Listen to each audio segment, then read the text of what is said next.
પ્રભુ ઈસુના ગૌરવી નામમાં આજની સવારની પ્રેમી સલામ. Praise lord, hallelujah. મિત્રો, આપણે પ્રભુનો આભાર માનીએ છીએ કે સંત પાઉલની ત્રીજી મિશનરી મુસાફરીના અંત ભાગમાં છીએ. અને અંત ભાગમાં એ રિટર્નમાં જાણે કે પાછા વળતા મિલેતસ આગળ એફેસસના લોકોને બોલાવે છે. હવે એ પાછો એફેસસ જવા માંગતો નથી, કારણ કે 3 વર્ષ સુધી એણે એફેસસમાં રહીને સેવા કરી છે.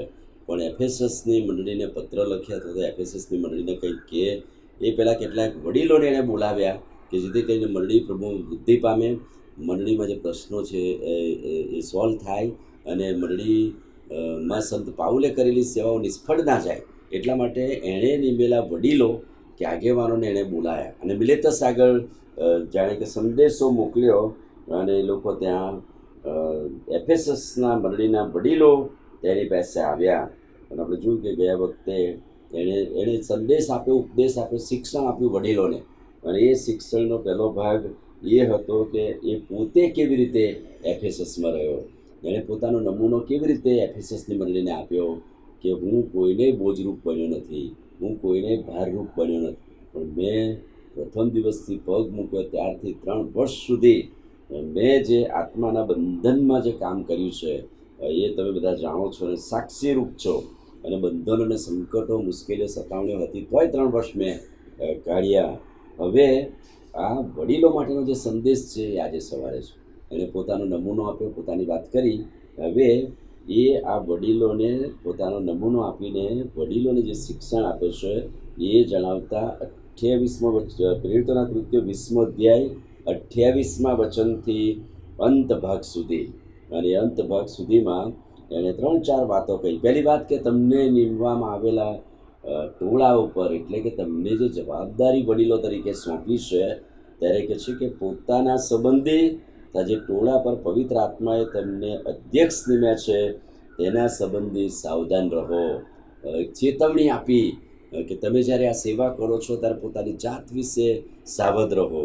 તમે જાણે કે તમને બહુ મોટી જવાબદારી સોંપી છે, ત્યારે લોકોમાં તમારો નમૂનો છે. અને એટલા માટે એફેસસના વડીલોને માટે આ પહેલો શિક્ષણ, પહેલી વાત તો ટોળા ઉપર પવિત્ર આત્માએ તમને નિમ્યા છે અને એટલા માટે પોતાની જાત સંબંધી તમે સાવચેત રહો.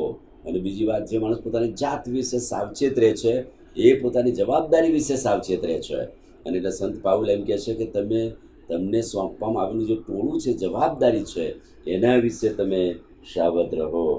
અને ત્યાર પછી બીજી વાત એ એમ કહે છે કે દેવની જે મંડળી, દેવના જે લોકો છે એ મંડળીને ખ્રિસ્તે પોતાના લોહીથી ખરીદી છે અને એનું પાલન પોષણ કરવાની જવાબદારી અધ્યક્ષ અને પાલકો અને વડીલોને સોંપવામાં આવેલી છે. એટલે કેટલી મોટી જવાબદારીની વાત સંત પાઉલ અહીંયા જણાવી રહ્યા છે કે તમે સાવધ રહો. કેમ? 2 બાબતોનું જોખમ હતું. પહેલું, તમારામાંથી એવા પક્ષ ઊભા થશે અને મંડળીને તોડશે. પહેલું જોખમ અંદરથી જ. એટલે જ પોતાની જાત વિશે સાવધ રહેવાનું. અંદરથી કહે છે કે એવા લોકો ઊભા થશે અને પક્ષ પાડશે. બીજા કયા લોકો છે? તો એણે એવું કહ્યું છે કે એવા વરુઓ તમારામાં દાખલ થશે. એટલે બહારથી પરીક્ષાનો આફતો રૂપી વરુઓ આવશે. અને એટલે જ પોતા વિશે, પોતાની જાત સંબંધી સાવધ રહેવાની વાત કહેશે. અને મંડળીનું પાલન પોષણ કરવા માટે તમને નિમવામાં આવે ત્યારે આવા વરુઓ કે આવા ટોળાઓ ઘૂસી ન જાય અને મંડળીમાં પક્ષ ના પાડે, એ બાબત યાદ રાખીને પછી એ યાદ રાખે છે કે જાગતા રહો અને યાદ રાખવા. બહુ અગત્યની વાત સંત પાઉલ કહે છે. કાયમ જાગતા રહેવાનું પ્રાર્થના કરવાનું પ્રભુનું વચન છે, પણ જાગતા રહેવાનું, યાદ રાખવાનું. શું? કાયમ મારે એ જાગૃત રહેવાનું કે મને આ મંડળીની જવાબદારી છે, મને આ ઘેટાની જવાબદારી પ્રભુએ મને આપી છે. કાયમ મારે જાગૃત રહેવાનું કે આમાં જુઠ્ઠા વરુઓ કે જુઠ્ઠા પ્રબોધકો ઘૂસી ન જાય. પ્રભુએ પોતાના રક્તમાં ખરીદેલી મંડળીની મોટી જવાબદારી આ ટોળાને આપેલી છે. અને આવતીકાલે પણ એ જ વાત આપણે જોઈશું કે કેવી રીતે આ ટોળાનું તેઓ પાલન પોષણ કરી શકે. એ શિક્ષણ સંત પાઉલ આપે છે. આમીન. પ્રાર્થના કરીએ. ભલા પ્રભુ, આજે સવારે તમારા અદ્ભુત પવિત્ર વચન માટે આભાર. કેટલી મોટી જવાબદારી તમે અમને પણ આપેલી છે. અમને અધ્યક્ષો, પાલકો, વડીલો, સેવકો નિમ્યા કે તમારા રક્તમાં ખરીદાયેલી મંડળીનું અમે પાલન પોષણ કરીએ. અને એટલા માટે પ્રભુ, આજનું વચન અમને જણાવે છે કે અમે અમારી જાત સંબંધી અને અમને સોંપેલી જવાબદારી સંબંધી અમે સાવધ રહીએ, ચેતતા રહીએ અને તમારી સેવામાં આગળ વધીએ. પ્રભુ ઈસુના નામમાં માગીએ છીએ, સાંભળો ને માન્ય ફૂલ. આમીન. God bless you.